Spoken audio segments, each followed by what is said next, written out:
All right, we're good. We're on. We are on. All right. So what's going on? What we got? Let's get We the got show over with. why you in such a mood? I'm not in the mood. This is the last thing I want to do. What's going on? Well, can I ask you about my surprise guest that you turned down last night? Yes, sure. Yeah, just I don't know. I thought that was a unique idea, but I don't have all the background on it. I just have. Well, it was Curtitone's lawyer, Lenny Keston, but for me, it was like we're gonna go over Curtitone's case again. Like we had him on during the case. Well, I don't know. I don't really. Yeah. It wasn't a bad idea. Yeah. It was a creative idea. No, I was fine with that idea, but I was just like, I don't want to sit there and talk about Curtis. We've done it. We did it for 2 years. I don't. Okay. So, but not a bad idea. You want me to give you? Yeah. Yep. Yeah. Let me hear some of this. Let me hear the creative team at work here. Well, I had so I was going after your old basketball coach, Quentin Dale. Great guy. Yeah. I couldn't get a hold of him, unfortunately. Okay. I was actually texting with, I think, one of your buddy's brothers, Lenny Nolan. I was texting with him yesterday. Okay. But he didn't come through for me. I thought he was going to give me some kind of childhood or Winchester friends. He didn't come through, unfortunately. Okay. It's a shame.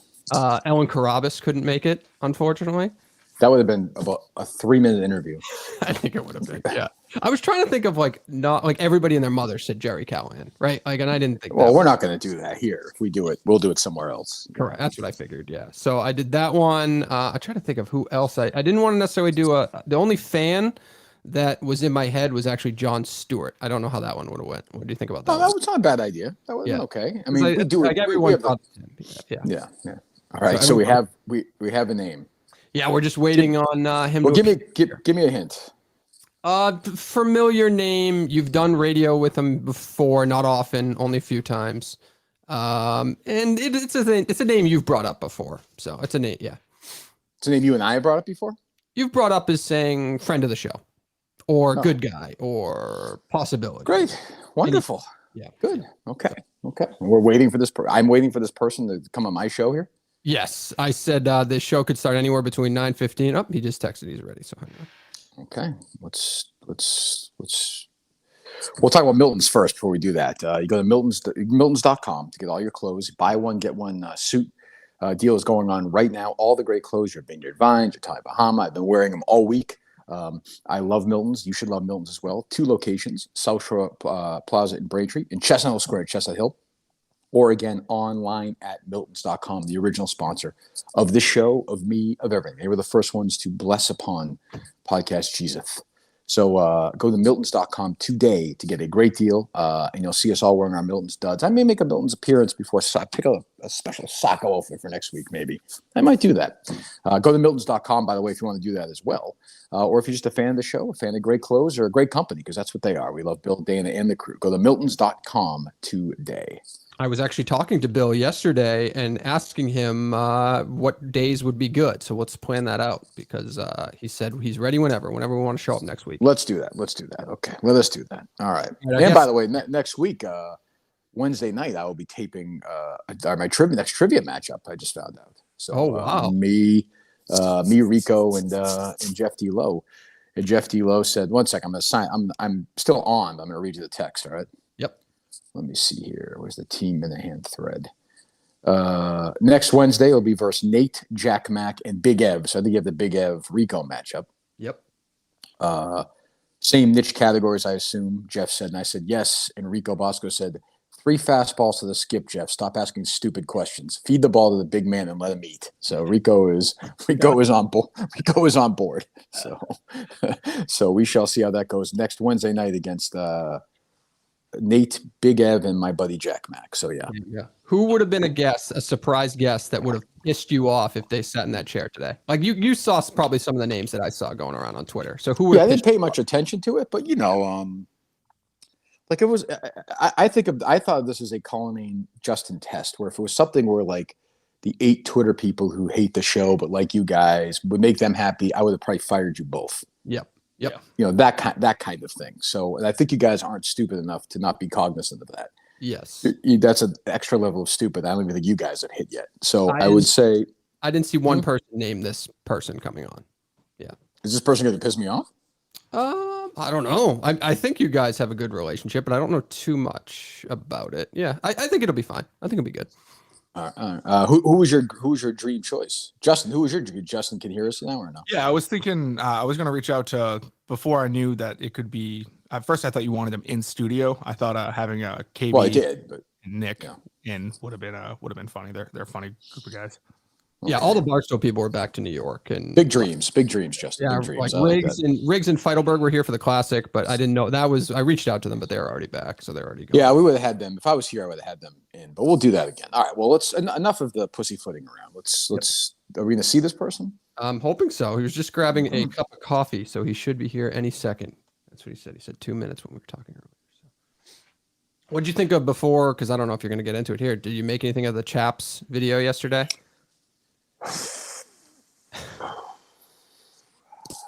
Uh-oh. Do I swing at this pitch? I'll think. Let me think about that some more. Okay. I have many thoughts about it. Had many thoughts about it. Okay. That's what I would say. Many thoughts. Maybe better for in studio Monday. What? Yeah, we did hear also. And I will be in studio Monday, by the way. Oh, that's confirmed. Okay. Yeah. We did hear from our friend Jesse Spector. Did you see that tweeted out this morning, by the way? I did. Yeah. And he joins the long list of people who got the glare of the sun in their face for oh jeez. Wow. You ask for a big star and you get a big star. That's all I could say. Good morning, Kirk. What's up, buddy? How you doing? Good, buddy. It's been a minute. How are things going? Where are you? I'm home in South Boston right now. Oh, you're in South Boston? Yeah. We got back from Detroit. I could fix my lighting. I could turn a light on if don't worry. It doesn't matter. Okay.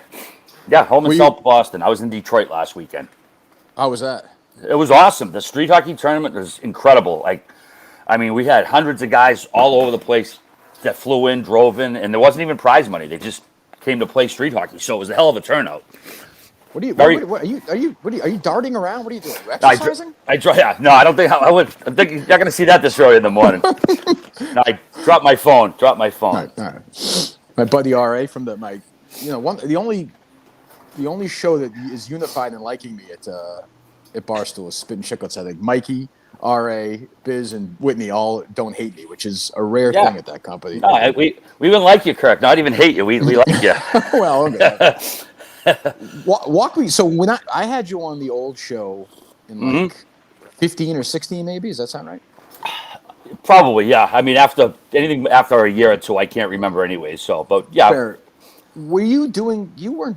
Walk me through the history of Spittin Chiclets, because I'm not sure of the biography of it. Okay. Whitney sent out the initial tweet. December of 15 saying, hey, I want to start a podcast. He tagged Biz in it. Biz replied, I'm still playing for a couple more years. I replied saying, hey, you're looking for a partner, kind of half sarcastic, half serious, because I knew Whit a little bit. We had met a few times. We weren't boys, but we had mutual friends. Right. And then he slid into my DMs right away and said, hey, you serious, RA? I says, as a heart attack. And he says, do you know how to podcast? I said, no, I'll learn. And I bought the mixer that day, and by the Super Bowl, right before the Super Bowl, our first episode was out. And then, a few months later, Dave picked us up for Barstool, and then a year later we added Biz, and it's just been upward trajectory since. Where were you and Whitney doing it initially? At the place I was living at the time. I was living in a different house. Yeah, he would come over, and then even for the first several episodes, it was just me and him. I would record it on GarageBand, and then I would send it to Charlie Wisco. I don't know if you remember him. He was an intern with Barstool. No. And he would clean up the audio and upload it to wherever, iTunes or wherever else, and then Granelli had sent in you get emails, hey, I want to help the show, and they're usually people from out of state, so they really can't help you. You need someone in person. And then I got Granelli's email. I saw this kid's local. I'll hang on to this just in case. And lo and behold, the next day, no shit, our mixer shit the bed. So I'm like, oh, this kid from Burlington seems like he knows what he's doing. So that's how we ended up bringing Granelli in. It was just a very fortuitous timing for both Granelli and myself. How long was it before it hit? Dave, I think we did less than maybe 10 episodes, and Dave listened and said, hey, which I was surprised. He was exactly my biggest proponent at the time, and he said, I like it. Well, we want to add you guys to the roster. So I would say less than 10 episodes. It might even only been 5, and then when they added us to the Barstool roster. When did Biz come in?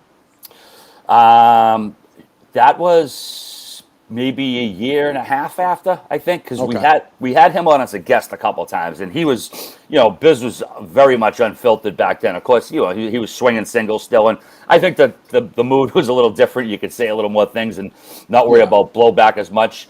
But he was wildly popular, and we weren't looking to add a third guest, a third host rather. We were just like gonna add Biz. They're like, should we add Biz? It wasn't like, should we add Biz or this one or that one? It was like, let's see if Biz wants to join. And then when he joined, like, he kind of had this vision that me and, it was sort of like a side job for me and Whit. And Biz came along and realized that this could be so much more than it was. Yeah, what were you doing when you came in for us? Were you working in a school or something, or no? Yeah, Is that wrong? I was a Boston public school custodian. I started part-time in like 13, I think, and then I did it. You eventually become full-time. So I believe full-time when the show started, but it was like a side job. Like I said, I had to keep the custodian gig for my insurance benefits and all that shit. And then actually your boy Joe, is it Zabano? What's his name? Joe Yep, Z. yep, Yep. And then I want to say it was October that year. They basically wanted to recreate what me and Whit were doing on Saturdays on EEI. I remember this. Yeah, you guys did some shows, right? I did. Whit never had any desire to because he doesn't need to. Like he wasn't going to schlep into Brighton for $200 a fucking day. Did you do it with Ken? I did a couple with Ken. I did like the Sunday skate with Ken. DJ, right? No, I never worked with DJ. DJ Bean, you mean? Yeah. Yeah, no, I don't even know DJ. I never worked with him. He's a good kid. Yeah. And then I did it with Ken a bunch, and then they would have me do the show, and then they would have me come in once a week with Christian Arcand usually, and we would do late night radio, and we actually did good. We had really good chemistry, but I remember that's where we played. That's where we played the drop of you. Remember that? It was the one where you were talking about your veteran move that you would pause the DVR when you went to the bathroom or something. Oh, remember this? Yeah, I remember. Yeah. Don't have to do that anymore with streaming now. That's true. So essentially EI tried to get the typical EI tried to get like 30 cents on the dollar of Spittin Chiclets, but you guys weren't going to do it. Yeah, I was told, Whit's definitely in, you win, and I'm less like, but meanwhile, Whit was never in. Whit was never going to commit to doing it. They were just, trying to recapture what we were doing minus the profanity on EEI, but that's not how it works, So what's the, so when you have an episode, let's say you have an episode today, right, this afternoon, how does it work? Because you have 3 guys. Whitney doesn't do it with you still, right, or does he? Oh, yeah. No, me. No, we, so we do. I'm sorry. We do everything on Zoom now. We stopped doing everything. Yeah. Biz is in Arizona, right? Once we added Biz, then we couldn't do it in person anymore. So there's no sense having 2 people in person if none of you is. You know what I mean? If all is not in the same room, then there's no need for 2 of you to be in the same room. Do you feel it hurts the show or no? Not at all. Are you coked out today already? No, not at all. I could use it. Works better than coffee. No, I just got up. I'm having my second cup of coffee. I just blew my nose, but no. You just blew. Okay, you just blew your nose. All right, good. Yeah. What's when you as crazy successful as you guys are? Do you have like a next big idea? Are you guys just gonna kind of keep rolling, or what's the plan?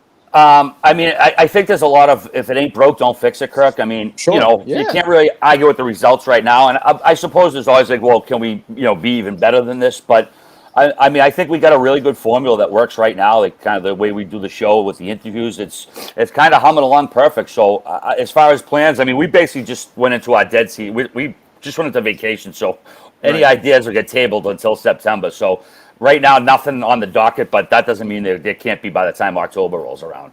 I should have guessed you were going to be the guy because this Culline's dream is to work on Spittin Chiclets. Like it's he would leave this show, RA, and I don't blame him. It's his dream in 2 seconds to go work for you guys. God forbid if Mikey gets hit by a bus or something, get ready. Culline is going to be the first guy in line. Do we have to hire? They wanted to hire a videographer, and I didn't apply for the job, Kirk. We've talked about it. Yeah, you want to be the producer of the show. You want to be the videographer. You think it's beneath you. If it was, first of all, I wasn't involved in this show. If they needed a producer at that time, but I don't want Mikey Grinelli to leave that show ever. He is the best for that show. So I would never. I agree. I don't know if you know her, RA. I interviewed Mikey for way back before he started with you guys, and I knew him because he worked at EI for a while. He knew Raw Bradford. Great guy, great producer. I would fire Dave tomorrow and hire Mikey if he wanted to do it. But he's not leaving you guys. But No, I wouldn't imagine so. Colleen is obsessed with your show. Obsessed. Obsessed is a little dramatic, but they're different. It's a great show. Original. It's a great guys. show. They're Yeah, funny. They have a good time with it. Yeah, so it's a great show. Well, I always say, you know, you probably, I don't know if you heard me say this or not. Before when we played you guys at Trivia last year or whatever, a few months ago. Yeah. Before the show started, like we're all up on the board, you and Biz and Ryan and me and Steve and Jared. And we go to all six of us, and the three of you are laughing and cackling, having a good time. And the three of us are just sitting there. No one's talking. It's a study in how two shows are run. You guys have a good time, and my show is buried in misery. I was so envious of you guys. It was like, you know, you're actually having fun, and I think, why can't I have fun? What is missing that I can't have fun? You know? Yeah, chemistry's a funny thing, man. You can't. I mean, well, I guess you can't create it in the lab if you're a chemist, but like otherwise, as far as people and podcasting, I mean, even me and Whit, like from the jump, you know, like I said, we knew each other casually. We had mutual friends, but we weren't like boys. Like, but with that first show, we just meshed. I don't know if it was because we're different kind of people and it just blended well, but yeah, chemistry's something you really can't fake. Are there any anything you don't like about working at Barstool? Is there anything about the Barstool experience versus being completely a solo and doing it on your own? Is there any restrictions? Have you found anything at all?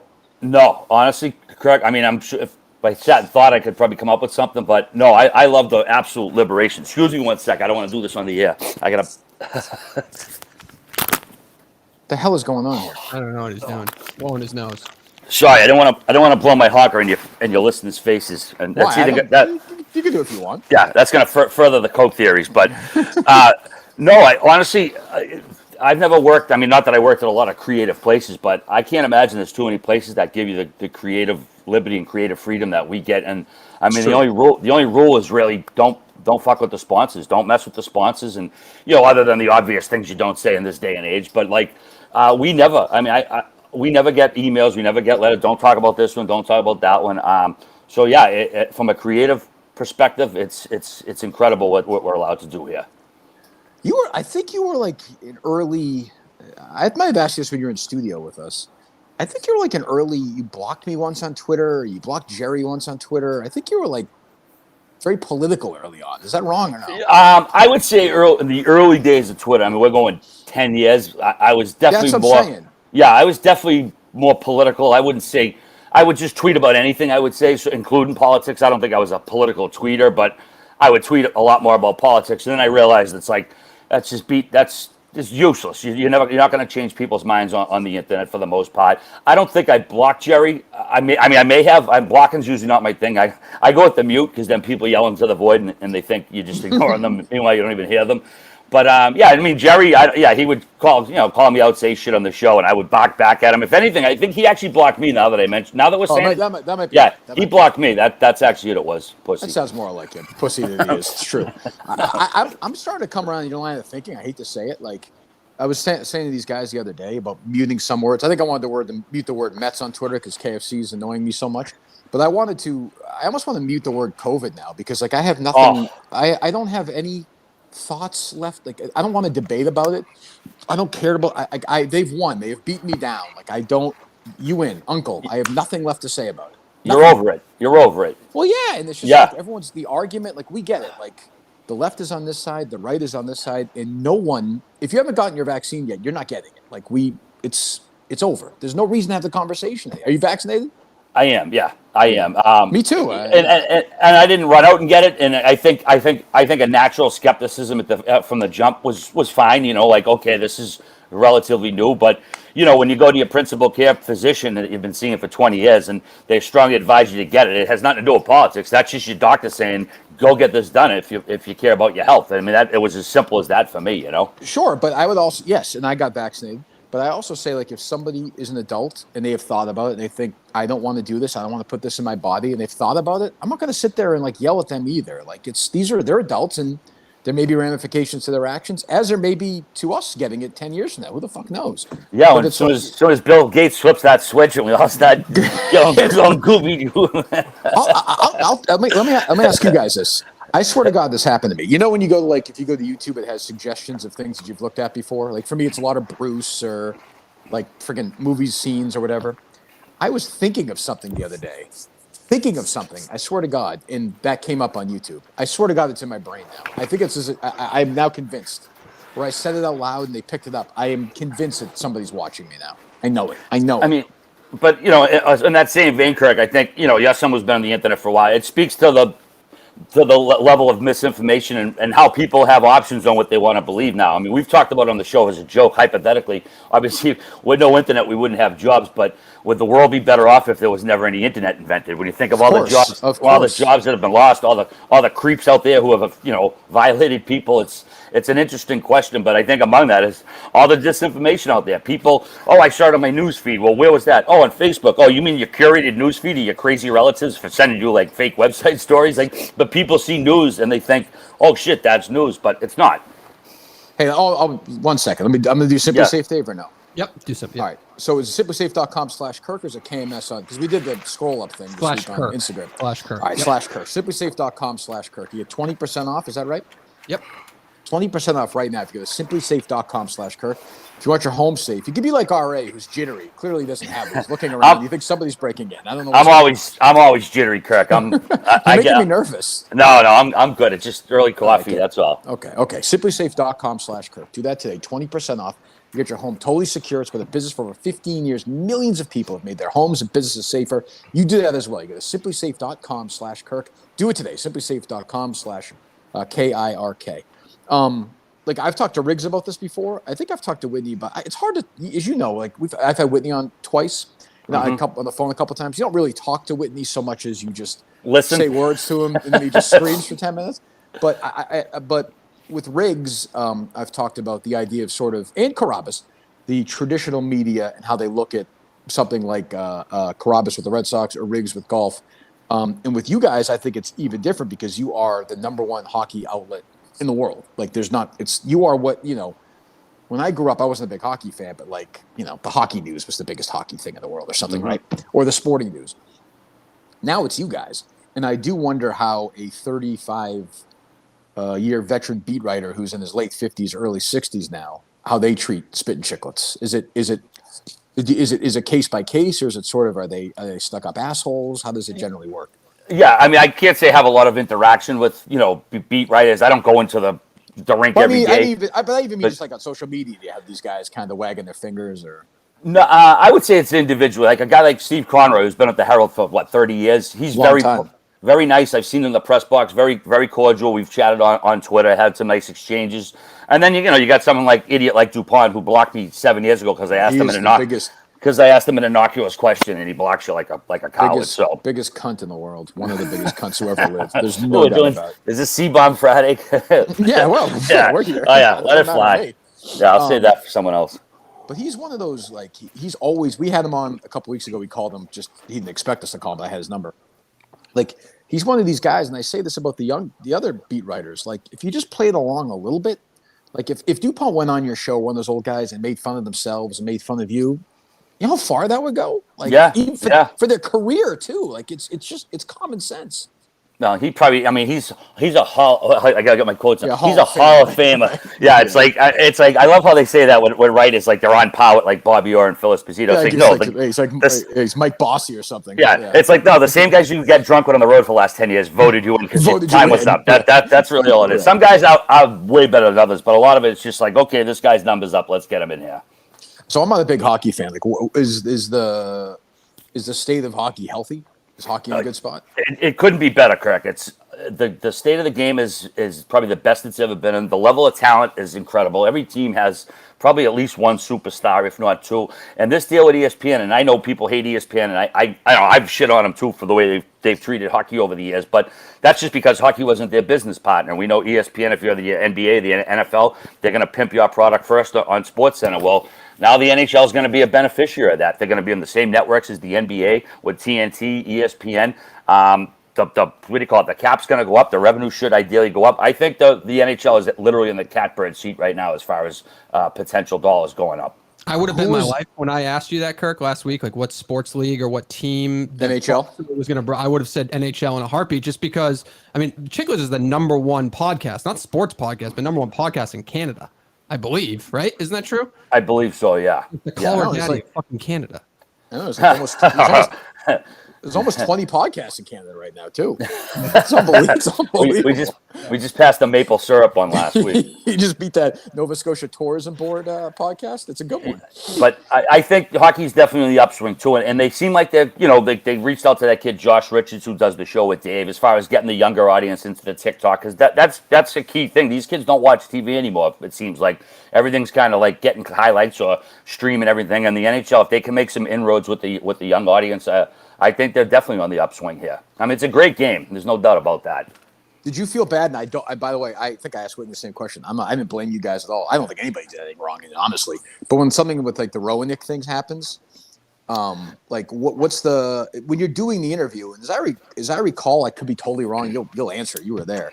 I felt like you guys gave him a couple of outs, and he just kind of kept plowing through. But maybe my memory's wrong. No, you're right. We did right when he started telling the story. I don't. It takes a real lot to offend me, Kirk, but I have a pretty good ear for what's going to offend other people or what might perk up other people's antenna. And when he started telling the story, it was like, okay, this is a coworker of yours, and I said it. I flat out said it's a coworker, JR. But I think there's also like he's telling a story with about a person him and his wife went away with. So they're such good friends with that they're actually on a vacation together. So it's kind of like, all right, who am I to police the story he's going to tell? It's a weird line for sure. Yeah, it is, and we straddled it. And maybe I don't. It. I think he was so. I don't think so. Yeah. I think he was so adamant to tell that story because I said something to try to maybe steer him the other way. Biz said something, and I think he just had it in his head to tell that story. And I think also too, he didn't get fired because of that. NBC and him had already been battling. He's already had some strikes against them, and I always say in the playoffs, don't give the referees an opportunity to call a penalty. And I think JR gave NBC an opportunity to call a penalty on him but he had already had a few penalties, and I think that was the straw that broke the camel's back where they ended up firing him. What I felt terrible about was Catherine Tappan getting dragged into it. I never met Catherine. I've been following her since she was at Nesson for, 10, 12 years ago. I think she's a great person. Very nice. I met her a couple of Jimmy fights. She's very nice. I've heard nothing but good things about her. So I did reach out to her, and I apologized that we had a role in her being put in such a bad position, because if she says nothing, she's condoning it, even if she's really not. And if she was basically put in a position where she had to come out and make a statement about her friend she was on vacation with. So I felt terrible that put her in that position. But as far as JR, man, he wanted to tell the story. He was adamant about it, and I think there was maybe a little bit of like, hey, let's see what NBC does, like maybe pushing the envelope a little, and we saw what happened. It may not have got him fired, but it's making him unemployable. Like whether you like it or not, like ESPN isn't going to touch him, TNT's not going to touch him. It's kind of crazy because good point. I can't compare him to Charles Barkley, but he would be the NHL's version. That's the closest thing to Barkley you will get. Well, you can't tell that story in 2020 or whatever it was, and it's not the way. If he told you that story 5 years before Me Too, nothing would have happened. Yeah, nothing. I'm not saying that's right or wrong. I'm just saying that's the reality of the situation. Yeah, I agree. It's something that would have gone by the boards a few years ago, and and even if it wasn't that type, obviously it wasn't a Me Too situation. No. It was just the whole idea you're making a sex joke with a coworker. That's the way it was taken, even though it's a longtime friend and it was a joke. It just in hindsight, we shouldn't have had it go, but we weren't talking. It was him. We tried to tell him not to, and he wanted to tell the story. And again, the only thing I felt bad for really was Catherine getting dragged into it, and I reached out and apologized, and she was receptive to my apology, which made me feel good. Did you guys ask him after the show if he wanted that deleted? No, well, we tell every guest, like, anything you don't want in there, just take it out. And I'll tell you, even our rate at it, like, should we take that out? It wasn't. I think we were just kind of deferring to JR on that again, because it wasn't he wasn't put on a vacation. This was his wife and Cap. They were on a vacation together. So right. I think we deferred to him, like, okay, this is your call to tell the story, not necessarily our call. And was it probably a mistake doing that? Yeah, in hindsight, probably, given the way things come out handled. But, live and learn, like they say in AA. Who got the? Yes, they do. Who got the lead play-by-play and analysis for ESPN? Who got that job? Do we know? Yeah. Did Sean McDonough get it? Sean McDonough got a gig. You would say Buchagras is their lead, I bet. Lead in the game. I don't know. Studio guy or no? He started doing play-by-play with college a couple of years ago. I believe he's going to do it with the NHL, but I would probably say just by sheer resume, you'd have to say McDonough's the number one guy. I mean, for what he's done. But honestly, there's so many of them, Kirk, and I know between TNT and ESPN, I forget who's working with who because we haven't seen it yet. But Right. I know Ray Ferraro is going to be an analyst. I don't know if that goofball Gord Miller. I don't know if he's staying in Canada or if he's coming down here. McDonough. What's his name? Brendan Burke, the kid who does the Islanders games. He's really good. What's his name? Albert, Kenny Albert. He's another one of those. I he's think around there too. he might be number one on TNT. Like I said, we haven't seen it, done yet, so I'm not sure who's with who. I'd have to Google and see who's signed with who, but it should be good though. They got some talented people. What's going on? Any good movies lately? I know you're big, like me. You're a big movie guy. What did actually, this is my season now. Now that hockey's over, I go right. I basically dive into my Roku for a couple months here. I haven't seen a ton lately. Actually, have you seen? It's on Hulu. It was a Bosnian movie, and I'm not sure if I'm saying it right. It's Kovadis Ida. Like Ida's a woman's name. Exactly. Yeah. That's the face. I don't know it. Yeah. It's about the Bosnian, Serbian-Bosnian War, which happened in the 90s. And, Right. I was in college. I can't say I was paying a lot of attention to it, unfortunately. But I hadn't watched a movie like this where I was on the edge of my seat, like Really? biting my fingernails. It's reminiscent of a Schindler's List and it's kind of crazy what happened just 25 years ago, and amongst planet Earth, like how these people did what they did what they did. It was some atrocities that happened. But this movie, I don't know if it's a fictional story set in the reality world of the genocide, I guess it was considered in Bosnia. But I don't even want to spoil it, but yeah, it's QUO, and then next word VADIS, and then comma Ida, AIDA. It's the woman's name, and it's on Hulu. And I hadn't had to watch the movie like that, Kirk. That stayed with me for like days. Like I was thinking about it for days. It was just very powerful movie. But no, there hasn't been a lot of good shit this year. What about you? What have you seen? I haven't seen tough. a ton. I mean, this year's tough. I mean, it's a weird, it's first of all, there's obviously nothing in the theaters, which stinks. You're probably like me. I mean, where'd you grow up? I grew up in Charlestown. Actually, I lived in Revere for a little stretch when I was a kid. After busing, me and my brother got sent out of town, so my mother couldn't afford 2 Catholic school educations. So Right. I So actually what was your movie theater as a kid in like high school, and where'd you go see your movies? either Somerville or Revere. Like the mall in Somerville, like the one right off the highway there. Assembly Square. Or the one at the Rotary, which unfortunately the Revere theater is closed. You could see movies there for going back to I think the 50s because there was the old drive-in there, and then they put the Revere cinemas there, and that sucks, man. Now it's going to be an Amazon warehouse. I probably saw 60 to 70% of the movies in my life at that location too. I think Showcase is in big trouble. Like for me, the Showcase in Woburn is the one I saw all my movies as a kid, and like I drive by there now and fucking no one's there. I just feel like they've been past big, and they haven't upgraded their theater at all, their experience. And like for me, I could go sit in the shitty seat for like 2 hours in the movie, but I think most people now want like the full, plush seat, like big experience where, I'm really okay with it, but like, I think those theaters are dead. Yeah, and I don't know if, again, not to keep going back to young kids, I don't know if young kids even go into the movies anymore where you can everything. They watch it on their phone. That's the thing. If I want to see a movie, I can't watch it on my phone or even like a tablet. I need to have it on even a laptop. I need a screen. I need 60 inches. Yeah. I want to see a movie. Even like the Suicide Squad. I thought it stunk. I watched it the other night on HBO Max, but I wouldn't watch that on my phone. Whereas young kids, they don't seem to give a shit. They'll watch it on anything.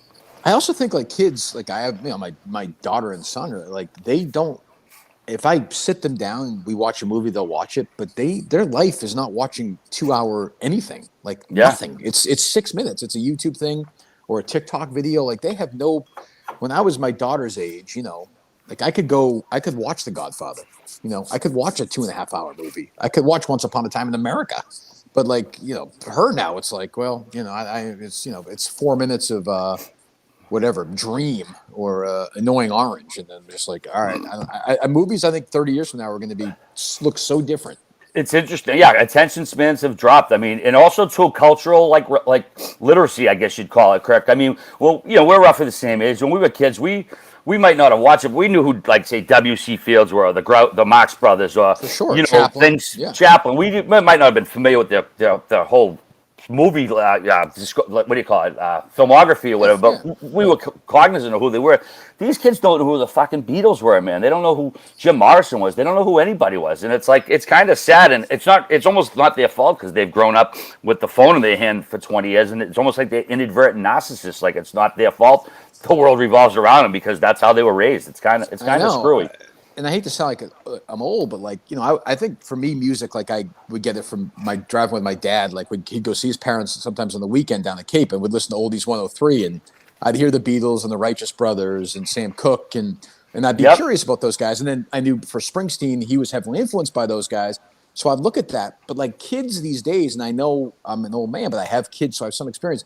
They don't really have like favorite musical artists. They just like sort of songs and memes and TikTok, so they're not going to dig into this stuff. And I don't know if it's good or bad, but you're right. It's what it is. Like my kids know Bruce Springsteen only because of me. If they had a different dad and their dad didn't like Bruce Springsteen, they wouldn't even know his name.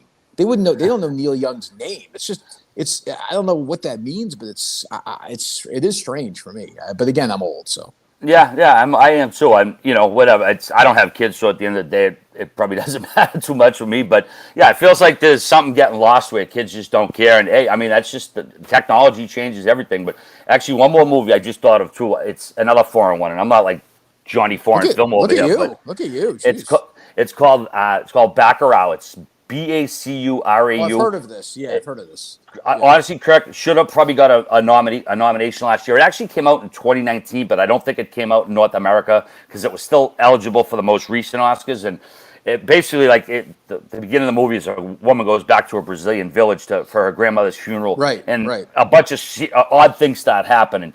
And that's I'll leave it at that. But it's a movie. It feels like a mashup of like 5 different genres of like movie that are going on. Another one that blew me away. It was like a movie. I couldn't even really describe it, but highly recommended it if you want to spend $4 and rent it. Good flick. I was talking to my buddy Jim the other day. He's a big movie guy too, and he asked me if you could just pick one director to watch their next 5 movies, who would it be? I said Fincher. Oh, that's a good one. You only get their next 5 movies. You can't watch anybody else's movies. You get one. Is it P.T. Anderson? Is it Fincher? Is it somebody else? You know what? I mean, well, this is a 2-for-1 because you have to. But I'd say the Coens. Coens, yeah. Yeah, I think they're still at the top of their game, or at least capable in the next 5 movies of having 2 or 3 masterpieces of the next 5. Whereas, might not feel the same about 2 of the legends like Spielberg and Scorsese. They're too old. They're too old now, though. Yeah. But I think the Coens. I mean, I think they're still capable of tapping into something. What are their last 5? Then let me think. So, Llewyn Davis, right? Llewyn Davis. Oh, that Ballad about Buster Scruggs, which I didn't like. Does it go back to is No Country within their last 5? You know what? It might be. I'm pulling up my phone right now. For some reason, they don't work a lot. So I feel like I'm forgetting one. True Grit, maybe. Who's the one? Because I know one of them gets listed as the director, and one of them, you know how they do that. Here it is. Which was Ethan Coen? Final 5. Oh, what's the last 5? Ballad of Buster Scruggs, Hail Caesar. Hail Caesar, right? Yeah, I wasn't crazy about Llewyn Davis. I like that. Yep. True Grit, A Serious Man. A Serious Man, which I loved. Yeah. So I mean, that's a pretty good. Pretty good. I think, like I said, if they produce at that level, I put the. I think their next movie is Coen Brothers. The next movie is with Denzel Washington and Frances McDormand, I think, and it's just one of them. I don't think they're working together on it. It's Frances McDormand's husband, whichever one that is. Yeah, I still even I get all these years later. You must have seen Blood Simple, right? Their first movie. Oh yeah, yeah. That's on HBO Max if you want to check it out. Anyone listening? Their career is like sneaky, unbelievable. Like Raising Arizona, one of the greats. Obviously, Fargo, Lebowski. It is even Jesus. I'm blanking. I like the one with Billy Bob Thornton and Gandolfini. The man who wasn't there. Yeah. I love that movie. That's probably one of the most underrated movies, I think. Yeah. But what's funny is I don't really like the Clooney ones that much. Like I don't love. Yeah. I didn't like the way he did Captain Zeta-Jones. Oh brother, I like. Oh brother, where I thought that's true. That's probably the pinnacle with Clooney. But and another name, I mean, like that you maybe would jump. It was Paul Thomas Anderson, but I don't know, man. I don't know if he's gotten too like pretentious or whatever. Like The Master, I didn't think it was that great. I know critics raved about it, but Phantom Thread, it just about a dressmaker who's like stuffy and finicky. It's just, I don't know, man. When you make Boogie Nights and Magnolia, and then all of a sudden you kind of making these kind of movies, I don't know. I'm curious to see where his career goes. I'm a little more optimistic. His next movie is with Bradley Cooper, and it's, I think, set in the 80s. And I think it's supposed to have more of a Boogie Nights vibe to it. Okay. So hopefully that works out. But yeah, but I mean, but it's funny. Like I don't even know if Spielberg and Scorsese are going to make 5 more movies. Yeah. I mean, Scorsese's, almost, they're in their 80s almost. Well, how about Clint Eastwood, man? Oh, unbelievable. You see the trailer for that? Yeah, I mean, I don't know. I got some flashbacks to Gran Torino, not just because it was a young kid, but like I don't know if the kid's thespian abilities are on the level with Eastwood. I'm a little concerned about that. Yeah, and it's amazing though. He's 91, and he's starring and directing in a movie that's like a $50 million movie. He's 91 years old. Like if you saw a 91-year-old, they're like elderly. Like they should know. This guy's making movies still. I don't know if it'll be any good or not, but. Yeah, I mean, I saw Sudden Impact, almost, I think, 40 years ago at the theater, and the guy's still getting it done. Yeah. What's Well, there you go. Well, thanks for joining us, RA. All right, buddy. We're around. Yeah. So Spittin Chiclets, you don't need to promote, obviously. Who's the guest you guys want to have in the most you haven't had on yet? I mean, I suppose the obvious big names like Gretzky or Lemieux. We haven't had any of those guys on. We almost had 1 or 2 of those guys on before, but it's just logistics. We're not going to have Bobby or Wayne Gretzky on a Zoom. We're going to do them in person. So have you met Orr?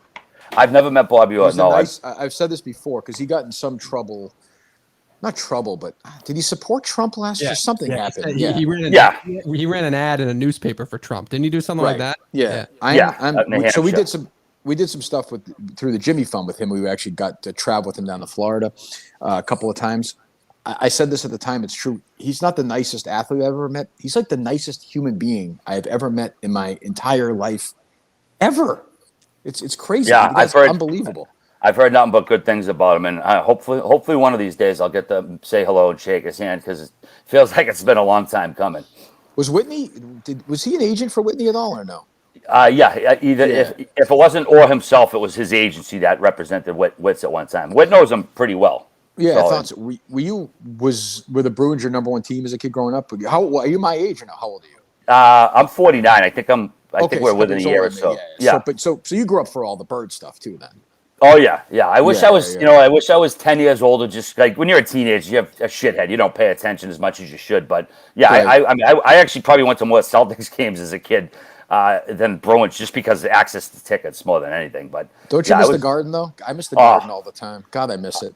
I'm sweating like I'm in it right now because it's so goddamn hot. You look like Kareem. But yeah, Red Jack the heat up on me. But no, the Garden was the best, man. I mean, it was such a savage place. No AC. I remember walking in. I mean, during halftime, guys pissing in the sink because it was 2 urinals and you had 800 people trying to go to the bathroom. I mean, its time did come. It had to go, but I do miss that place. Rats all over the place. It was. Yeah. Did you go to a lot of concerts there or no? Not too many. I mean, do you remember back in like the 80s and early 90s though? Most concerts went to Worcester Centrum. Like most big name concerts. Bruce did not do the Garden in the 80s really at all. Yeah. I saw Aerosmith there once or twice. They always play the Garden because they're a local band. But most big name shows. That's true. We used to have to. We used to have to go to Worcester because I actually had my uncle's video store in Woburn, right on Main Street in Woburn, 229 Main Street. We had a Ticketmaster machine in there. So I would always get, front row tickets, third row tickets when they would pop out the day of the show. So I would see concerts all the time. But yeah, we would have to go to Worcester all the time. I remember seeing Andrew Dice Clay out. He sold out 5 nights in a row at the Worcester Central. Unbelievable. Was that video place right outside Woburn Center? True. You know where the Dairy Mart is at the corner of Green and Main Street in Woburn? I sure do. That little, right on the other side of that little mall. I think it's like a restaurant there. Yeah, movies and more. Yeah, my uncle owned that place for years in the 80s. That's funny. Jesus. Again, another thing, like you tell your kids, like, we used to go to a place, like you'd wait, like to go get The Empire Strikes Back or something. You would get it. You'd bring it home and you'd be like, you'd have it for like 2 days, and like, you'd make sure to rewind it. Like it was like you were so excited to have this thing. Or you stood in line at Strawberries to get a ticket to the Bruce Springsteen show for 4 hours. No doubt. Sam Goody, I had the Strawberries in Burlington. I used to go there to get tickets all the time. Yep. You know Yeah. what? The service center of Macy's had a ticket master in every Macy's, but nobody fucking knew it.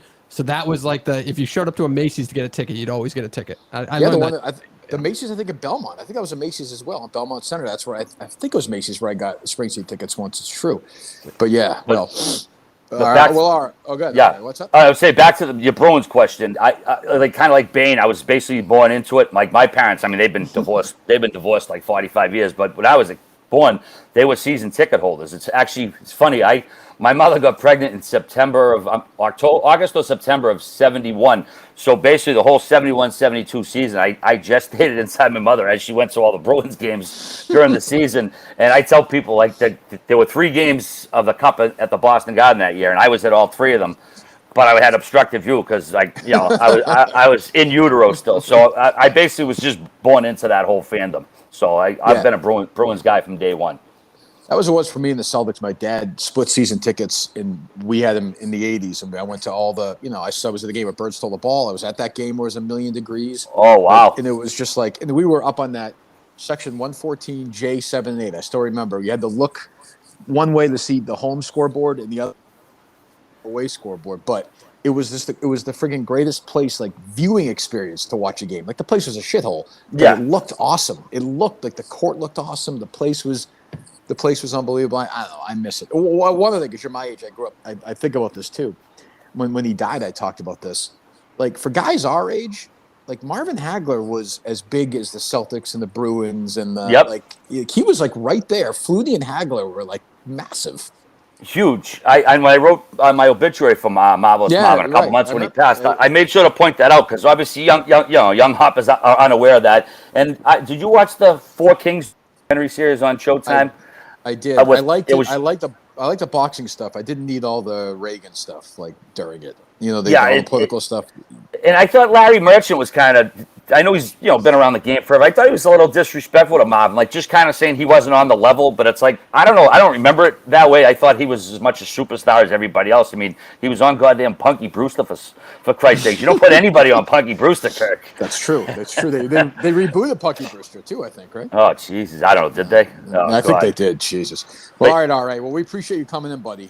So anytime. Anytime you want to come to the studio, let us know. We're around. Yeah. Absolutely, yeah. Chiclets, just FYI, we got we're off the rest of the month because hockey media takes off after the free agency. Of course, everything's a month later this year with the pandemic. But for the rest of the month, we're doing interview-only episodes, and we got 3 awesome interviews. Scott Gomez, part 2. He's an absolute character. The old Devils player? The old Devils, 2 cups. Ken Danico, another former Devil. He won 3 cups there, spent his whole career there. And for my money, what I thought was the best of the bunch was former Canadiens goaltender Jose Theodore. Phenomenal interview we're going to be dropping. So we got 3 great interviews coming to get you through August, and then we'll be picking back up in September. So it's been a fun run, and hopefully we'll do it for a few more years. Do you get any of that Pink Whitney money or no? You get a taste of that? Yeah, a little bit. No, I don't. Yeah. Well, you know I was going to ask. Yeah, I did. I wasn't. You caught me off guard, but yeah.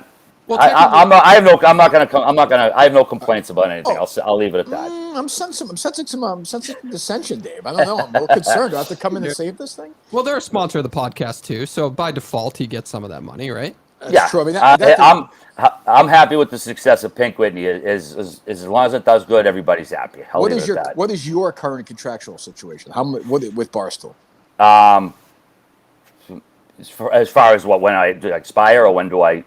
Like, what do you mean? Well, when you still got a ways to go? What did Whit say? He has 2 years left. Whit told you had 2. Yeah. No, I don't have. Actually, that's probably going to be to try. Like, I don't have. I had kind of an open end thing. Actually, you know what? I'm trying to think how the best way to word this.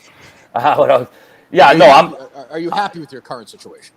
I'm happy with my current situation. But it'll probably get revisited. I would say before the next season, most likely. Good. But I haven't really discussed it. I mean, literally, we just finished this season last week. I was kind of taking a mental break. I haven't even honestly thought about it too much. But no, I'm very happy. I'm content with how things are. But yeah, I would imagine we'll probably sit down and take a look at things before the next season, though. Is the Chiclets team? Do I consider Mike Grinelli part of the team or no? Or is it just 100%? 100%. Yeah. Is this group? And McCartney used to say that the Beatles were like a 4 parts, almost like a table. If you took one leg off, the whole thing would collapse. So McCarty wasn't more important than Ringo, or John wasn't more important than George. That's what he would say. I think that's bullshit, but whatever. Is the Spittin' Chiclets team a unified force of 4? Is there any dissension within the ranks that can poke through and maybe cause some trouble for you guys? I think we got a pretty solid crew of 4. We only answer to each other. I mean, Barstool lets us. We're kind of our own ecosystem, basically. We just, Right. we run ourselves. We put the show out every week. Nobody has to check in on us and make like sure us, make sure we're getting everything done. Right. But yeah, I mean, as far as if you pulled one away, would it be the same? I mean, there's obviously. I'm not going to blow smoke up your ass and act like there's not different levels of. We've got 2 former NHLers. Wit's Wit, Biz is Biz. I mean, I don't have the NHL career to fall back on if someone pulled that table leg out. I can't say, I got 20 million in the bank, or I can get these endorsements. So I don't know if I'd call it a power imbalance, but yeah, I think people have different levels of cachet probably within. But as far as us 4 together, man, we all pull the same rope. If there's an argument or if there's a beef, I can call up Biz or Wit if we're on our Zoom and say, hey, I don't think this is right, and we can air it all out. And I will say that they're very good about if I have an issue, or if they have an issue, we're very good about discussing it, getting it out, and then moving past it and getting past it, and not having things drag on and be drama. Well, that's where you guys get lucky. You got guys who are not, because you get former athletes who can be real assholes, but you're lucky that you have 2 guys who are just like, you can break their balls, you can give them shit. I know it's Ryan, like you can just fuck around with them, and they don't act like, because sometimes there are these athletes who are like, you can make fun of me a little bit. Let's remember though, I played fucking professional sports. Like I've been in rooms with these guys, and you're kind of like, well then get the fuck away from me. But those guys are the exact opposite, which is why, when you play a big role in Mikey too, that's the whole, I think that's the whole point of the show's success. Like really, like it doesn't matter how much hockey you know or don't know. You know what I'm saying? Yeah, like, absolutely. It doesn't. But like the ability just to fuck around is the key. Right, and I think we have a great rapport, because I mean I've said I wasn't coached playing hockey. I can't sit there. I'm not going to break down X's and O's and tell you the forward should have done this, because people know I'm not. That's not my bag, so I don't try to do that. I'm a lifelong fan. I know a few things about the game that I can share, and we just have a really good dynamic that works, man. And like I said, you can't recreate it. You can't recreate it. You can't replace it. I'm just gonna ride it till I can't ride it no more. All right, there you go. All right, my man from Spittin' Chiclets, come join us anytime. Colin, good job. Absolutely. Want to make a plea for the job, just in case? Nope. Just in case Mike Grinelli dies. Just in case Mike Grinelli dies. You might have made a mistake, but I did not. I'm happy where I am. Nope. We're gonna get Grinelli a food taster now. All right. I'll talk to you, buddy. All right, Kirk. Thanks, buddy. Dave, take care, man. buddy. Sorry. All right. See you, pal. Take care, buddy. Have a good weekend. You too. Where's my arrow go? Yeah, you got to close out. There he goes. There you go. There he goes. Well, there you go, Colin. What'd you think? He's good, and I didn't think it was going to be like a hockey talk thing. I knew it would be the movie kind of stuff that you guys went off to. So he's good. He's a nice guy. He was nice when I met him. Oh no, he's a great guy. No, and his story is wild. I mean, he was literally a janitor, and now he hosts one of the 30 biggest podcasts on the planet. Yeah, and he worked for free at Barstool for like 10 years. He did, yeah. And he grinded away, and he did EEI stuff, and we would make fun of him, but he was okay about. Like he's a nice guy. He's one of the people at Barstool I like, and I'm happy for their success because they're good guys, and their success is insane. It is fucking wild. What are we doing next? What read? Select quote. What's that? Select quote. Yeah, let me find it. I don't want to get this read wrong. What'd you think of it, Justin? I thought it was great. Yeah, he's a fun guy. Okay. Oh, Jesus Christ. Let me see here. That has got to be a good thing. I was glad you asked about the Roenick thing, where it generates a lot of buzz, but it's not your fault. Like they did everything in their power to protect that guy. To your point, he didn't do anything wrong. They did nothing. No, I don't. Truthfully, I don't think Roenick should have been fired either. But it's just the way the world works now. Like I do get that. Yep. All right, if you go to Select Quote right now, I recommend Select Quote. Select Quote has been around for over 35 years, and over 2 million families have trusted them. Select Quote comparison shops highly rated insurance companies, Prudential, Banner Life, Mutual of Omaha, others, to impartially find you the company with the best rates. Their technology quickly matches your individual needs with the best insurance company that finds your best policy. You'll be surprised how affordable a policy can be, plus quotes are free. Don't put this off another day. Don't do it. Don't do it. Go to selectquote.com within minutes. Get your free quote. That's selectquote.com. selectquote.com. They shop, you save. There was something you guys on your show you did the other day that I wanted to bring up. Oh, Justin.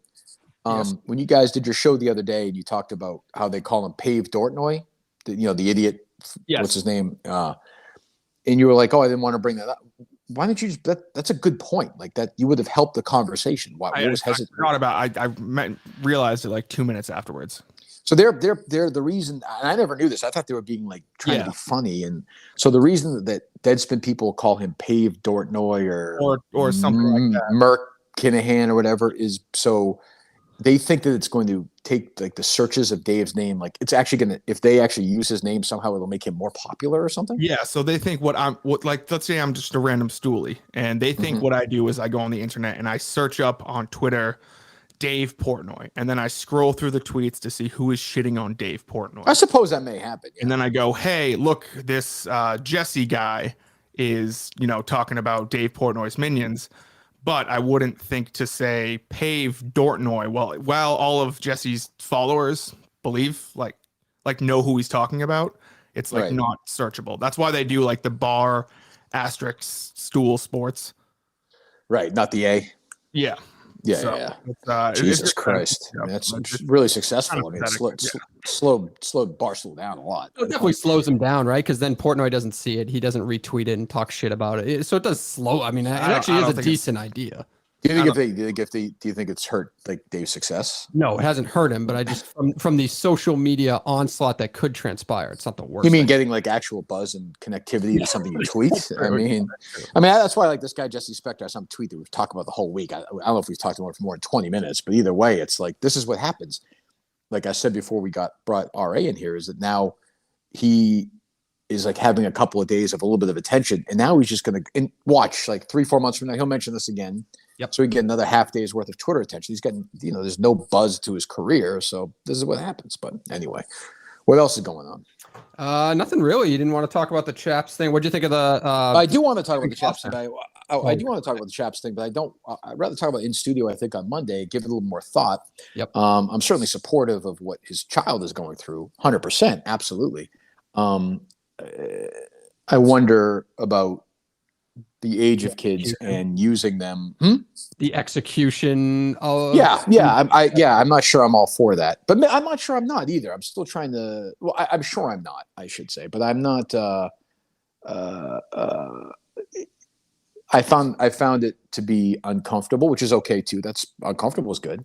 Yep. I'm not sure how comfortable. Large during the interview is saying the wrong pronouns, right? So that's like but that's yeah. Oh no, that's a good thing. That's like because I was assuming their entire audience would have done that. I'm sure. Yeah, I'm sure I would too. After you don't mean to, but I don't know.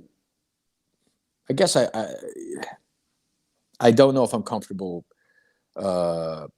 putting a kid that age in that spotlight, I guess is what I would say, without giving it. But then that's just like my first reaction to it. I got to think about it some more. I don't think the motives were bad, of course, and I think it's a conversation worth having. We've had parents of kids come into the studio and have conversations about it. Yep. I'm not sure I've been moved to change my mind on that yet, but we'll talk more about it Monday because I have some other thoughts. But yeah, what were you gonna say, Dave? What did you think of Kevin Costner last night and the walk-off home run to end the broadcast? What's that? The walk-off home run to end the broadcast. It was perfect.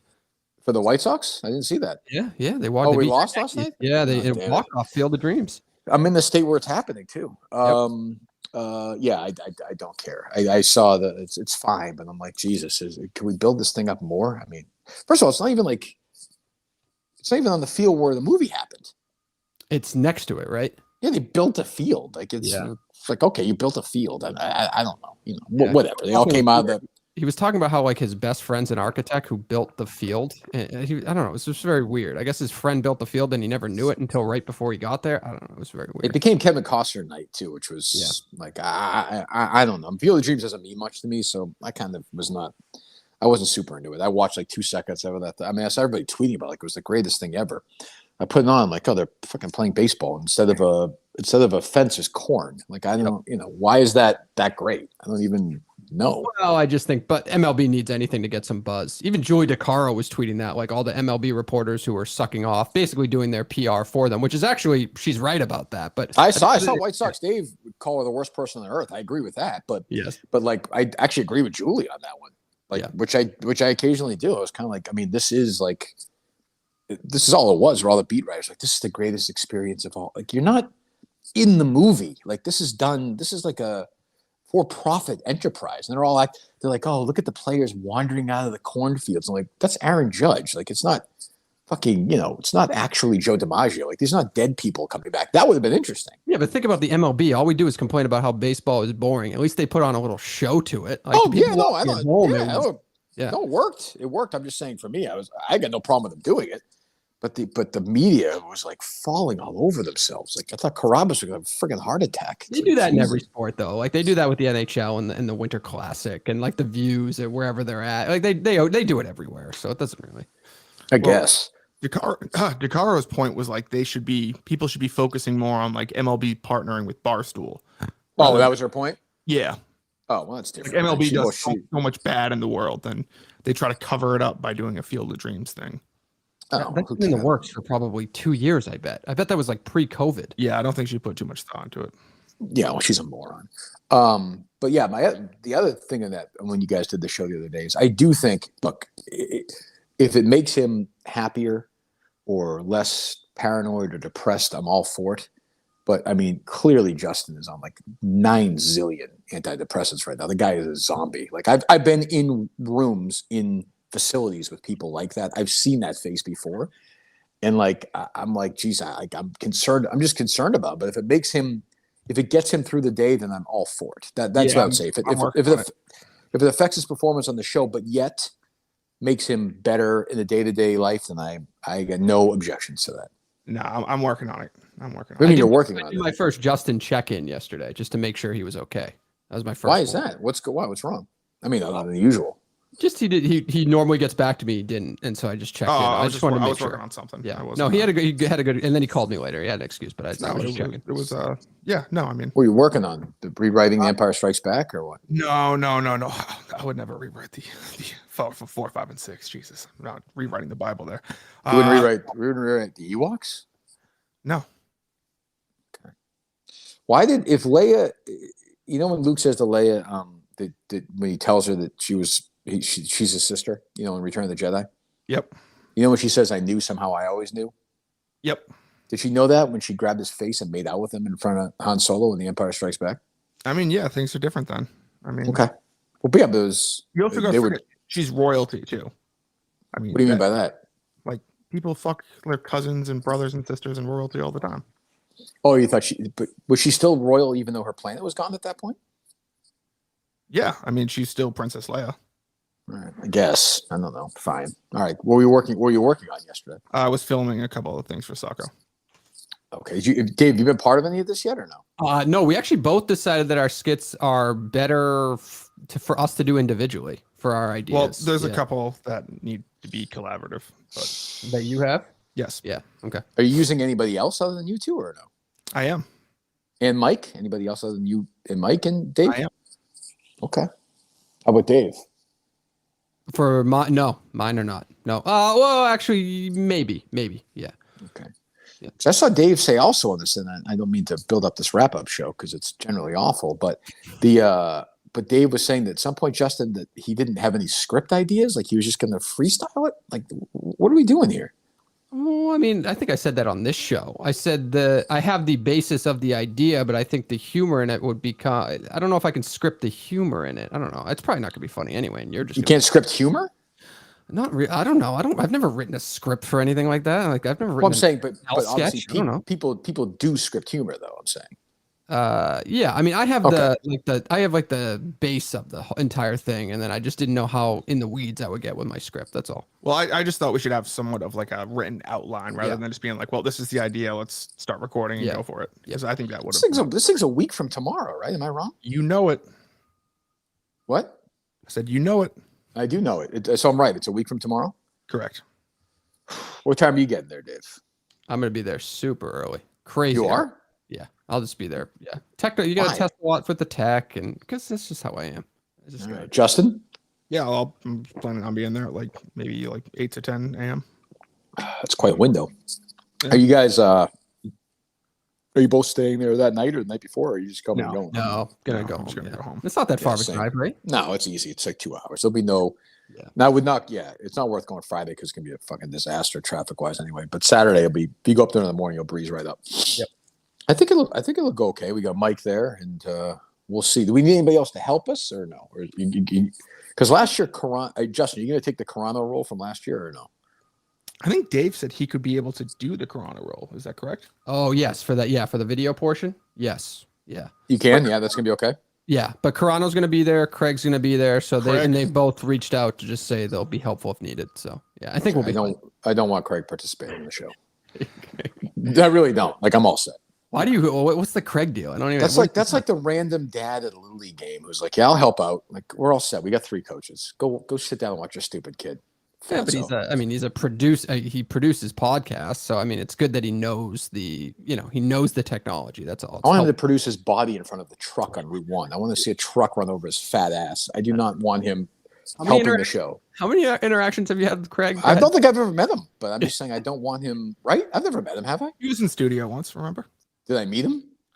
Yeah, you came in. You guys hugged. No, I don't think you. That's what I'm saying. I don't think I've ever been in the same room with him. It was funny the other day after the show. I'm serious. I don't want Craig helping the show. I went in to ask you, Dave, a question after the show the other day. I went into the producer's booth and I was like, this is the first time I think I've been in the same room with Dave since we were having lunch that day. Oh, that's true. That is true. Yes, there was not a lot of interaction on this show. Yeah. No, I think I fixed a camera once, didn't I? Or maybe Justin went in and did that. I don't know. Your point makes sense. Yeah. Well, either way, so Carano can help if he wants to, but he's also good if he wants to. These people need it, I guess I'm asking. They're not. It doesn't appear that they're needed, so they're just kind of. But they've offered to help if we needed them, so they'll be there. As they said. Yep. Were you in Madawaska, Justin? Yeah, both times. The first time I'm saying. Yes. Yeah. Remember when Carano tried to help out remember when it wasn't working at the beginning?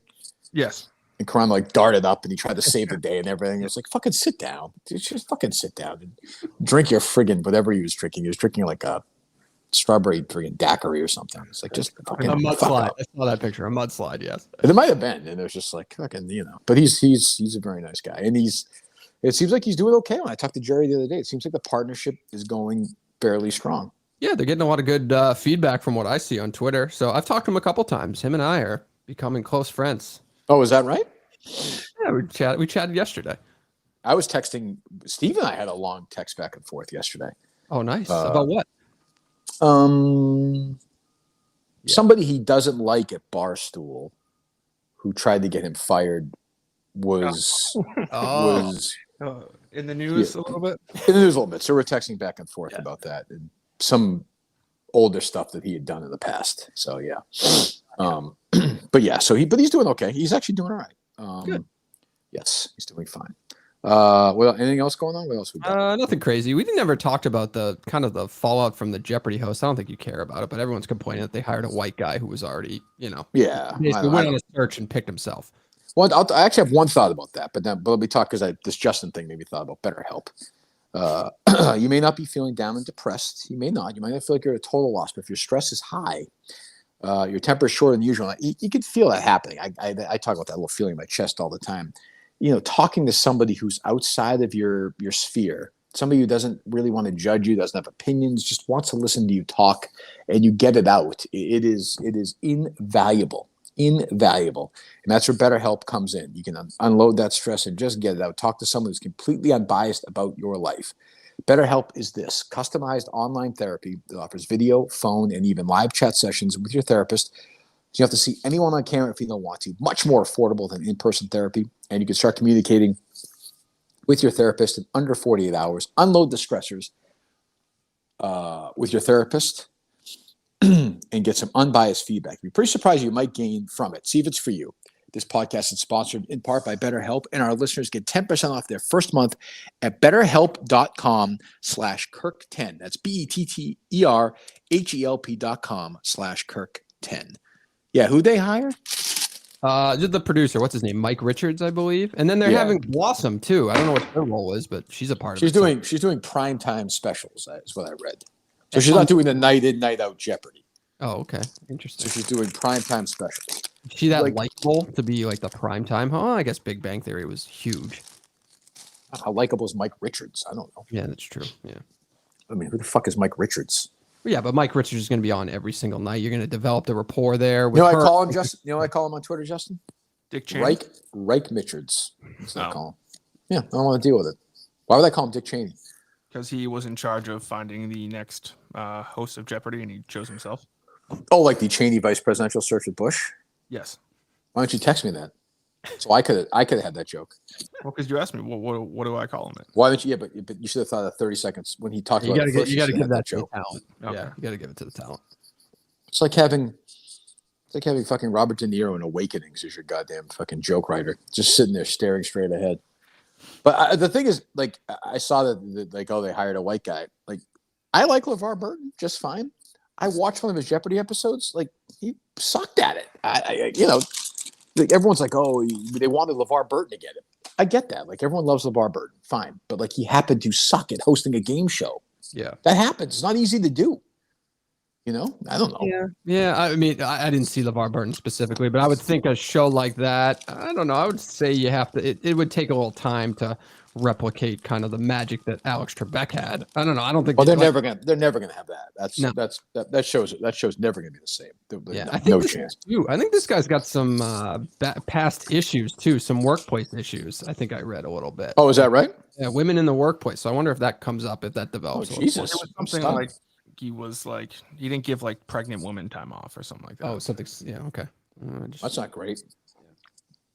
And I think the Blossom girl's pretty controversial herself. She had like didn't she have an op-ed about the Weinstein, and she kind of like I blamed- didn't hear you. Did she have a what?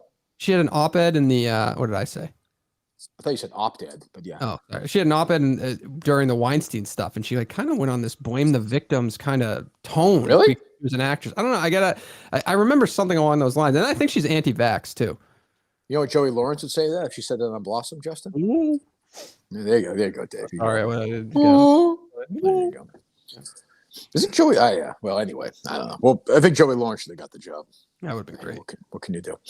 Anything else? You want to take a few calls and we get out of here? Oh, yeah, we could set up the call lines. Yeah. We'll take a few calls and get out of here. This is a very casual Friday show. You celebrating VJ Day on Sunday? What's that? You celebrating VJ Day on Sunday? Are they celebrating? Yeah, you don't celebrate VJ Day? What do you do for the celebration for that, Justin? You just remember. You just have a nice little cookout. Say, hey, listen, we fucking won World War II. It's over. That's what you do? Yeah, With your grandfather or something? Is your grandfather a veteran? he is. Oh, of which war? He was like the tail end of Korea. How old is he? 83, 84. You live with this guy, right? I do. That's good. He doesn't know. Wonderful. How old, so Well, there you go. Apollo is Tommy John's newest and most advanced men's underwear yet. The performance-grade dry release fabric blend is exclusive to Tommy John. It's Tommy John's latest comfort innovation. You can't get it anywhere else. 15 million pairs sold, by the way, of Tommy John underwear. The most comfortable underwear on the planet. 20% off your first order right now at TommyJohn.com/Kirk. TommyJohn.com/Kirk for 20% off. TommyJohn.com/Kirk. To get the most comfortable underwear you'll ever wear in your life with Apollo, the newest and most advanced men's underwear ever. TommyJohn.com/Kirk. 20% off. TommyJohn.com/Kirk. Anything else in terms of just Stories or like anything? dotting I's and crossing T's for Sacco? Is there anything else we need? Sacco, I'm saying. No, we were Justin and I were talking about it the other day. I think everything's set up, everything's ready to go. So once we get there, it's just setting up technology and the basic stuff. Yeah. You get the food for these fatzos, Justin, all lined up and ready to go? Yep. Yep, What do we got? I got the same food truck that people seem to like in Madawaska. They're coming down, and the concession stand will be open too in case people want like popcorn and stuff like that. Well, tell them to heat up their mac and cheese this time. All right, thanks. Okay, we'll do. Okay, they load up. Not loaded up yet. Did you retweet? Oh, I don't know if I did or not. Yeah. Let me see. I thought I did. I just did. Oh, okay. No, I just need one more to load them up. Okay. What's your honest feedback of the RA booking there? That was fun.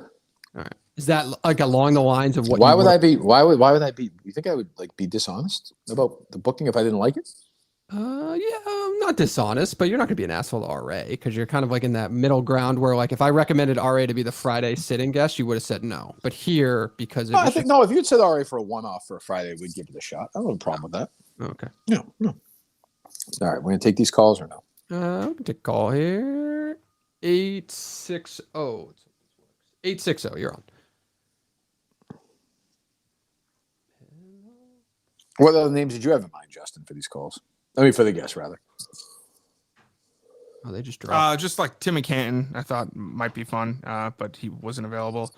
The Jon Stewart one, I thought really would have been fun to have, but unfortunately he wasn't able to make. But I know I think KB and Nick would be a good one-off.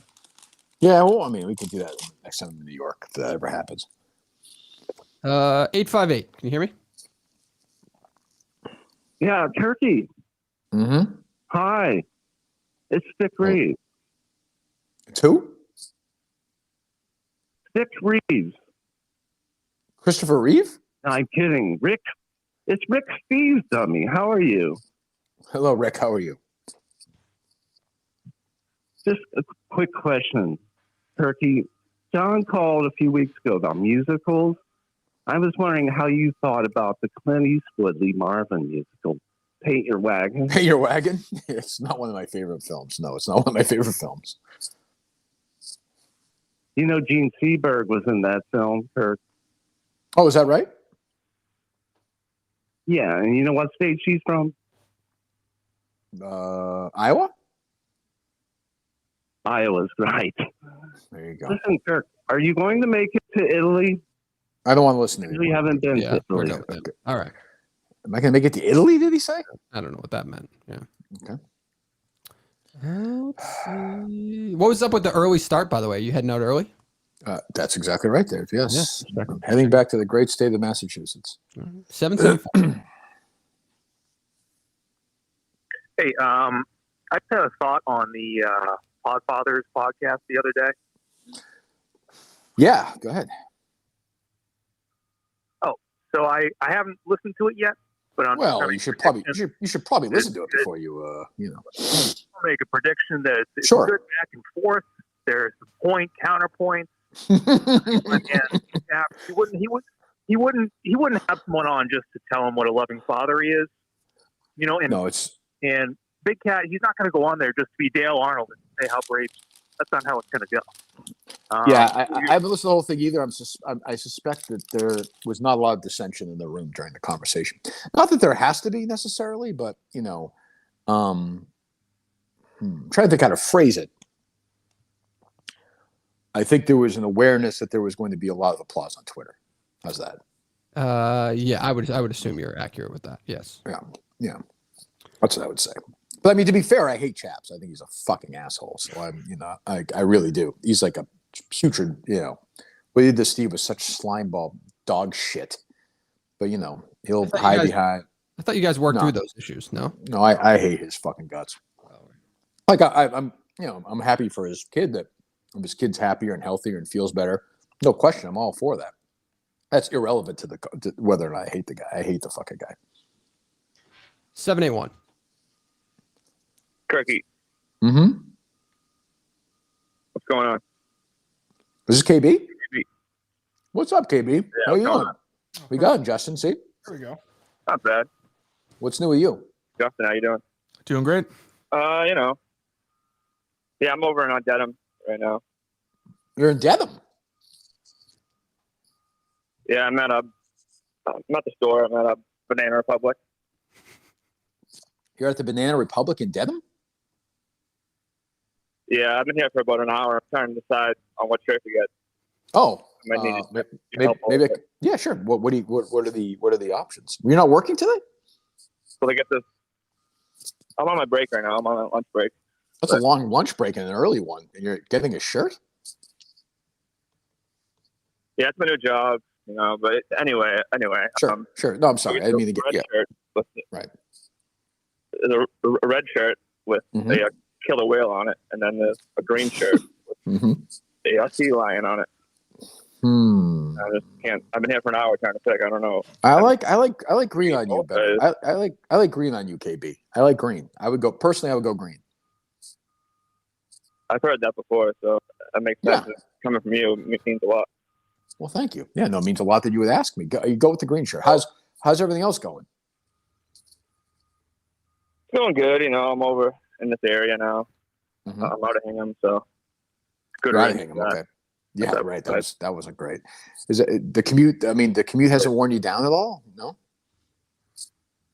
No, I drove from Queens this morning. It wasn't that bad. What time did you leave, KB? Couple spots. I left around 1 o'clock in the morning. Yeah, I would say it's got to be. No, yeah, that's true. You beat the traffic. Yeah, I got here around like 6. Okay. What time do you leave tonight? You heading back to Queens tonight? You staying in the area or? Tonight I'm going back for the weekend. You know. Jesus, that's tough, man. You are an animal. How'd you guys do? Did you guys win your trivia match this week with Frank or no? Yeah, it was close. It came down to the last question. You didn't see it? I did. I just didn't remember if you guys won or lost. Oh, that's right. It was you came back, right? You were losing 1 by 1. Right. Yeah, yes. we were losing. Freaking out. Frank was going crazy. Yeah. I did see that. Well, all right. Have a good weekend. Check in. Oh, good. Wait. Before I go, I just wanted to tell Justin, if you ever want me on the show, or Dave, give me a ring, or hop in my DMs and ask me. I'll be glad to come on. Appreciate it. Good idea. That's awesome. Yeah. Should have thought of that, guys. Yeah. 6. I'm not gonna lie to you. Like, you know, I feel like it's an unwinnable. When somebody introduces their kid and does it on the platform, I feel like you should be allowed to react to it. But it's like it's like unwinnable to even bring up. If you say, "Hey, I applaud it. I'm very happy for your kid. I hope that this is a good move. I hope that they are healthy and happier." But then if you ask other questions that are not related to that thought, just anywhere in that world, you're just going to catch shit. Yes. Like that community are on a warpath right now, and you know I know it better than anybody. And now Dave, I would guess you know it more than you knew it a year and a half ago. Yep. Right. Yep. Correct. So you know, it's like, you know, it's do you even swing at the pitch, and that's kind of when you know they won. Is like it's not even about. You know, I am supportive fully of that. It's more, I just wonder about introducing kids as part of this conversation, you know, bringing, I don't know. It just seems very young to me, but maybe I'm wrong. I could be wrong. Everyone's full of shit though, because the conversations that would actually have impact is where you have somebody like Chaps, which credit to him, and then somebody who disagrees with him, and you're having a back and forth. And at the end of the day, you can walk away and respect each other. You might not agree, but you respect each other's viewpoint. Those conversations just don't happen. They shit don't happen on social media. It's ugly there. Am I wrong that Dan is not usually on that show? He is not. No. No, so he was on the Podfathers. Dan. Oh, I believe he's on Podfathers. I didn't think so. Okay. I thought it was Clem, Large, and Chaps. Maybe I was wrong. I'm asking a question, Justin, knowing the answer because people in New York told me he's usually not on the show. Yeah. Maybe I'm wrong. But maybe he's the closest, and he's a dad, and he's the closest with Chaps. It was clearly a supportive move, but maybe they're closer than we know about. I don't know. Yeah. All right, 636. Hey Kirk, now that you're a truck guy, think about checking out Sirius XM channel 60 Outlaw Country. Oh hell yeah! 1 second, sorry. Just give me a second. If you see us or not, Dave, but I am dipping right now. Oh, nice. That's good stuff. I have a pack of fat one. I pack like 2 pounds worth. There we go. See, this is what I do now in the car. I get a break like this, and I pack it in here like it's a fatty, and I kind of spit in my cup sometimes. And I do listen to country music when I do it too. There. Yeah, that's just a good look. Yeah. I've listened to that channel before. I like that channel. It's good. Yeah, I mean, it Tom Petty and Bruce Springsteen. And It's got Neil Bruce Young on there, yeah. man. Yeah. I'll listen to it. Thanks, bud. Thanks, bud. See you. Yeah. Oh, yeah. Let's see here. 630. Look down on you later. That's what I say to these car drivers. Hello. Hey, Kirky, you watched the Field of Dreams game last night? We talked about that already. Oh, all right. Never mind that. Have a good one. What if he had a good take on it? I can't even imagine how a human being would have a good take on that I game. don't really know what to offer there. All right, 617. Kirk, did you see Kevin's performance yesterday? It was dominant. He was incredible. He is a fucking lunatic. Who, Clancy? I mean, just every single time he gets one question right, he's losing his fucking mind. I think he only got one question right himself, didn't he? I think so, yeah. So that's probably why it's stuck in my memory that he lost his mind on it. But I did see Mikey Fowler with his new Kirk Minihane show. I did see that. I assume Cullinane sent that to him. I did not, so thank you. That's a lock, That did no not question. happen. I did respond to it, but that did not happen. What's that, caller? What's that, buddy? I didn't hear you. I didn't know if he was. I didn't know if he was replacing somebody on your team in that weapon will show. No, I think he's on the bench. I think if we have any issues with Rico right now, the team is, I think, ready to go for Wednesday night when we play this team. So I think it's a big test. This is our first time as with the three of us together. So we'll see how it goes.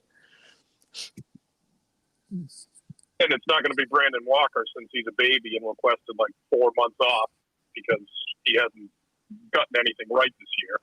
Has he really? I didn't even see that.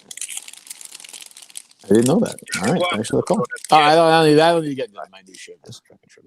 Would you have preferred the basketball coach over RA today? No, RA was fine. Take Dave. It's over. Jesus, it's fucking over. I'm just interested in what I'm just asking questions here. 3 Cheese, our last read today. Is that right of the week? Yes.